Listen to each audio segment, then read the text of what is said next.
And now we move to South Africa, where a recent law has made homeless some 108,000 black African squatters outside Cape Town.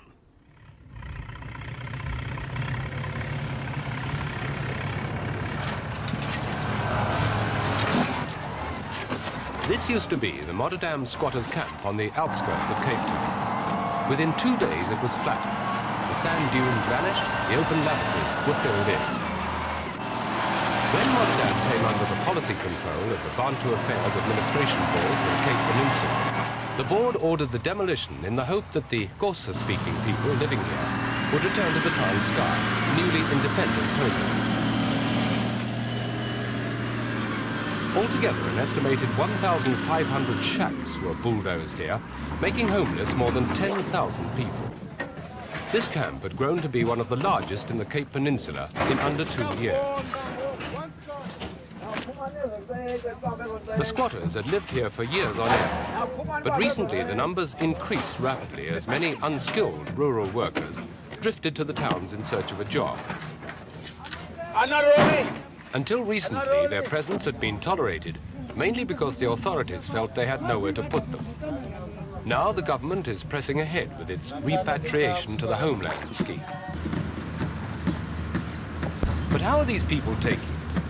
When we visited, some were trying to pick up the pieces. A few families had even tried to rebuild their shacks with plastic sheeting, only to be moved on by an official of the board. Excuse me, what will happen to the people who have nowhere to go? Is that what you're doing now? No, I'm just checking how many people are still here on the campus, you see. What will happen to a lot of these people who have nowhere to go? Do you know? Unfortunately, these colours, I don't deal with them. The department themselves deal with them, you see. What about the Africans? Where will they go? Well, I'm first now checking up who's still here and what is what. Because we've met some families The officials who were patrolling Rotterdam were soon to move to another nearby camp, which was also due for demolition a week later. It's called Werkgenut, Afrikaans for work for joy. The authorities had hoped that the people here would move of their own accord. Where are you going to go now? Do you know where you're going? There's no sign of that happening. Do you know where you're going? No. What are you going to do? I don't know what to do. There's no place there. If I go to Yanga, it says food. I go to Langa, it says food. That's why there's no place. That's why I stay. I don't know. They simply sat there, helpless and even uncaring. The adults resigned to fate, and the children excited by the presence of our camera.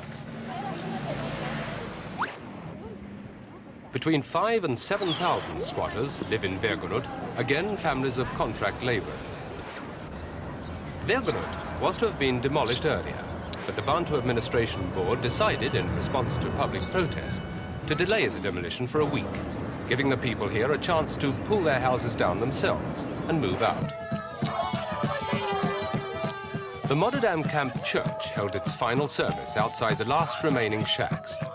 A colourful ceremony blending Christianity with traditional rites. The people, who in less than 24 hours would be homeless, seemed oblivious of their plight, at least for the duration of the service.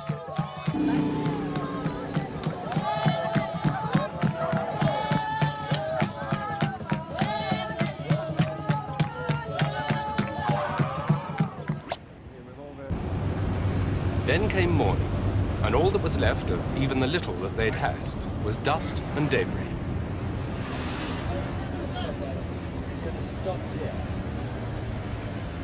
Last year, when the government started arresting squatters, some sympathetic whites took up their cause and pleaded on their behalf. But this time, the Bantu Administration Board had ensured that the operation would go unhindered. Even so, some sympathizers, who felt they couldn't do much else to ease the situation of the people, visited the site daily, bringing blankets, milk, bread and soup, visits to which the squatters began to look forward.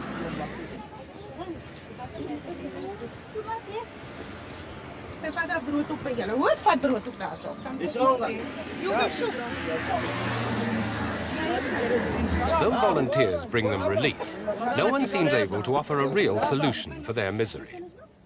These men have work permits by which they earn their living in white-owned factories in and around Cape Town.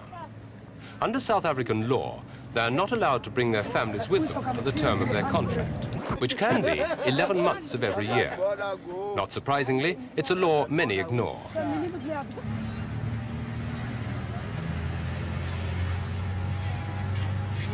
Not only is there tension on the site, as families watch their homes tumbling down, but incidents like these could eventually produce a clash between the South African government and the Transkei, which is the homeland of most of the squatters.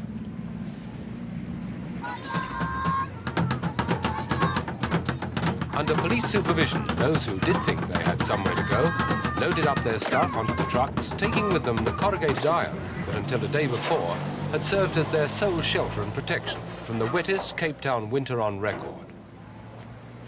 So why are the shanties being pulled down now? And what had prompted this action? Brigadier Westhazer, chairman of the Bantu Administration Board, claimed it was a job that was long overdue. Because it has been postponed for a very, very long time.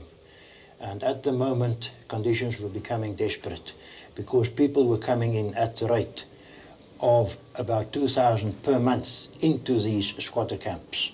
And they are growing at such a rate that we cannot delay it anymore without risking the whole situation to get out of hand, entirely out of hand. But why now? It's midwinter now, it's rain, it's cold. These people are almost destitute, aren't they?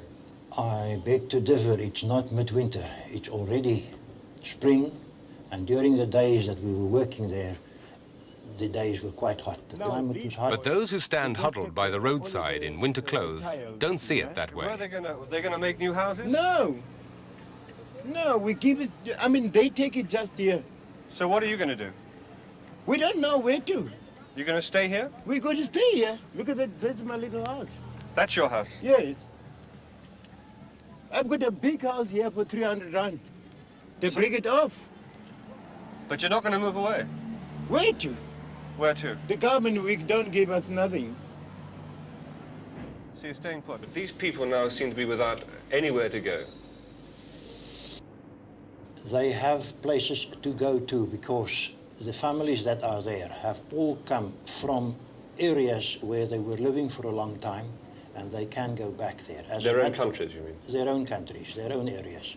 As a matter of fact, the husbands are for 90% or more contract laborers who are going to return to their home areas sooner or later, and they did leave their families with homes in those areas to which these people can return and to which a large number of them have already returned.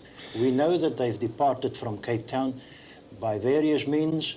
Not very many tickets were issued, but a large number departed by road transport. Confused and leaderless, they held a meeting to decide what to do next, but kept their decision to themselves, if there was a decision.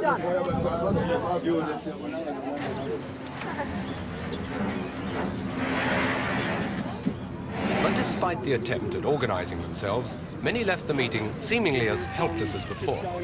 As they stood around aimlessly, each man seemed alone in his misery. Well, what are you waiting here now for? Somebody to help you? We're waiting for somebody to help us because we've got no homes. Our homes are gone.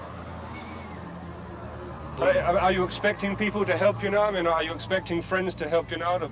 Or are you just going to wait and sit here? We're going to wait until people come and help us. We're going to sit here until people come to help us. Do you think they will? What can they do? Will you go to another camp? Will you try and get into another camp?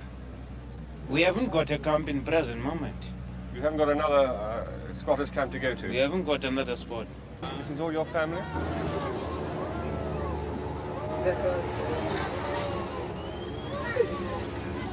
As time wore on, the squatters sat and waited. There were no signs of violent reaction or protest from them. What are you going to do? Only a resigned, solemn resistance. Is all that your stuff? Yes, sir. So where are you going to put up the next shack? Pardon? Where are you going to put up your next house? I don't know, sir. I want to know where can I do now. I don't know what can I do. The new law provides for emergency camps for the homeless, but where they'll be and what form they'll take is so far unspecified.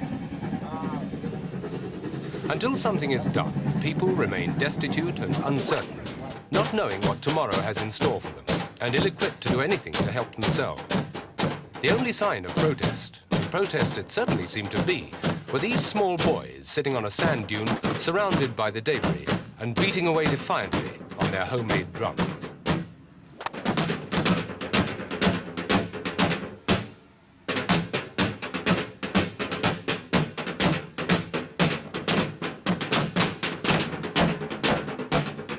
Marooned in the South African Sea of Plenty, the homeless squatters simply wait for some unknown miracle rescue.